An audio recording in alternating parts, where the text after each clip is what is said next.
В их системе мы никто, нас не спонсирует никто. А они никто в нашей системе. Они никто в высоких измерениях жизни, в духовных измерениях жизни. Им туда путь закрыт навсегда, навечно некоторым даже. Так что, всегда выбор за каждым человеком.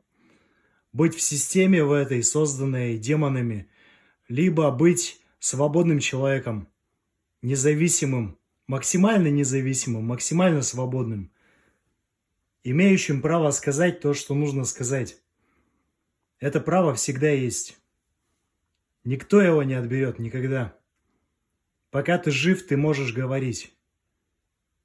И ты будешь услышан теми, кто должен это услышать, кто проникнется этим. Всего доброго.